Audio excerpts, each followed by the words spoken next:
Good morning children. आज हम फिर संस्कार और भावना एकांकी में से अवतरण ले रहे हैं। पहला अवतरण इसमें से आज है, माया ममता किसी को भी नहीं छू गई है। हर बात में देश धर्म और कर्तव्य की दुहाई देना उन्होंने सीखा है।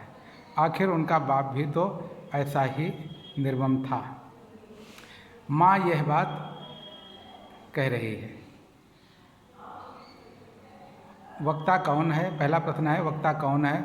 उन्होंने शब्द का प्रयोग किसके लिए किया गया है? तो प्रस्तुत कथन में वक्ता माँ है और उन्होंने शब्द का प्रयोग अपने पति यानी कि अविनाश और अतुल के पिताजी के बारे में किया गया है, क्योंकि वे बहुत ही अनुशासन प्रिय और हृदय से कठोर व्यक्ति थे। दूसरा प्रश्न है, इनका बाप भी तो ऐसा ही निर्मम था। वक्ता को उनके निर्ममता के संबंध में कौन सी घटना याद आई है? तो यहाँ पर माँ अपने पुराने ज़माने को याद करती है। जब अविनाश छोटा था उस समय को वह अविनाश के बीमार होने पर दवाई लेने के लिए स्वयं जाती थी, चिकित्सकों के पास में स्वयं दौड़ती थी, वैद्यों के पास में। उसका पिता आराम से खा पी करके आराम करता था और कहता था जो होगा सो होगा, भगवान जाने। वो अपने आप स्वयं उसके लिए चिंतित नहीं होता था। माँ कई कई दिनों तक भोजन नहीं करती थी, भूखी प्यासी रह करके अविनाश को, अतुल को चिकित्सा देती थी, सेवा करती थी।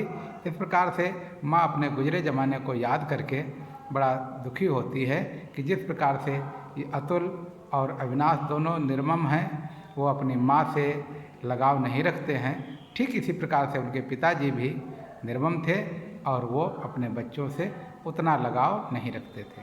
अगला है, वक्ता के बेटों ने उसे किस बात के लिए कोसा है और क्यों?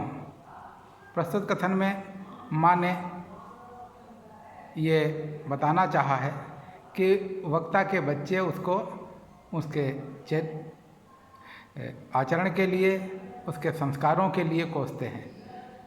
माँ एक संस्कारवान महिला है जो समाज में किसी भी प्रकार का दोष नहीं चाहती।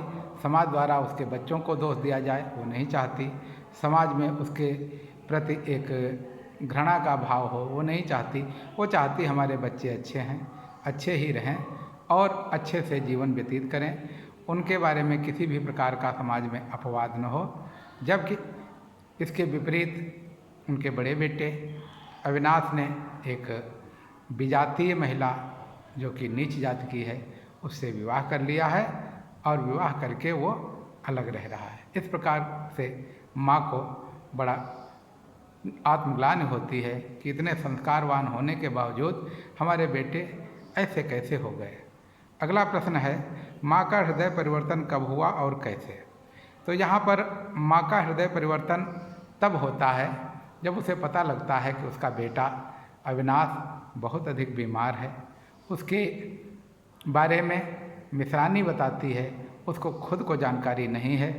वो सोचने लगती ये पूरा संसार है, बहुत बड़ा संसार है, इसमें बहुत सारे लोग रहते हैं। वो अच्छाई को भी बुराई कहते हैं, बुराई को भी बुराई कहते हैं। वो किसी चीज़ को अच्छा नहीं मानते, सब कुछ अच्छा है। अविनाश उनका बेटा है, वो रहेगा तो ठीक है, नहीं रहेगा तो खराब होगा। वो उसने बड़ी कष्ट सह करके अपने बच्चों को पाला है, इसलिए उसका कर्तव्य बनता है वह अपने बच्चों को अपने पास में रखे, उनकी ठीक से सेवा शुश्रूषा करे, उनको ठीक से देखभाल करे और उनका परिवार आगे की तरफ बढ़े। कोई बात नहीं, वो नीच जात की बालिका से शादी करके ले आया है, अब वो उसकी बहू है, वो उसी के साथ में आराम से रहेगी और उसी के साथ में सुखपूर्वक जीवन बिताएगी। इस प्रकार से वो अपने छोटे बेटे अतुल से कहती है कि चलो और अविनाश को लेकर के आते हैं, उसकी की पत्नी को लेकर के आते हैं। बच्चों, इस प्रकार से माँ ने अपना हृदय परिवर्तन करके और संस्कारों की दुहाई देना बंद करके भावना को गले लगाया और अविनाश को पुनः घर लाने के लिए तैयार हो गई। धन्यवाद बच्चों।